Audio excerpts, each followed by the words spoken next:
पार में तेरे गाड़ी मारे आ गइलो।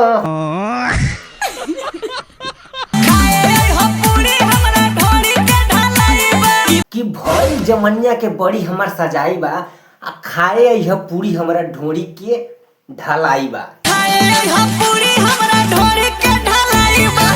कि खाए यह पूरी हमारे ढोरी के ढलाई बा। लागा पहले तो लगबू खेले।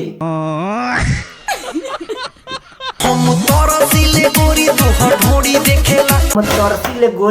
ढोरी देखेला त कायवो जी तुहार ढोरी है कि समियाना है कि लोग वहां से ढोरी के कम तोहर गाड़ी के ज्यादा देखल जाए भोसड़ तू नहीं। हम तरसीले गोरी तोहर ढोरी देखेला तोहार ढोरी देखेला त कायवो जी।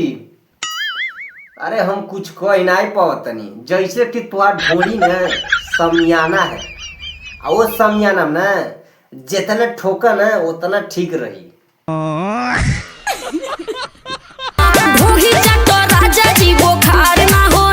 ढोरी चाटा राजा जी बुखार ना होई। ये भौजी तो ढोरी है कि पैरासीटामोल है कि ढोरी चाटा राजा जी बुखार ना होई। ये भौजी लहवा चाटले तौरी ना तोर बुखारवा होई।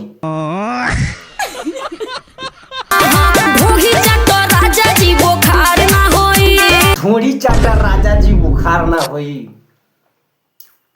ए भौजी आइसक्रीमो ना चटतू। आज भर ढेल दा ढोढ़ी जाने छेल दा।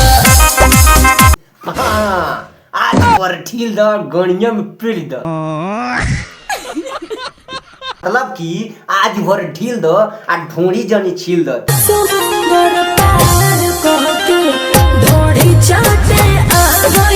सात समुंदर पार में तेरे गाड़ी मारे आ गइलो।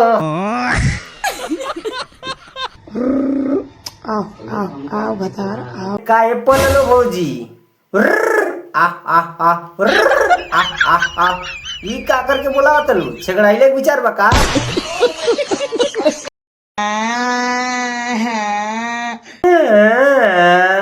भैया पेल देना का बोलावत रहलू बता।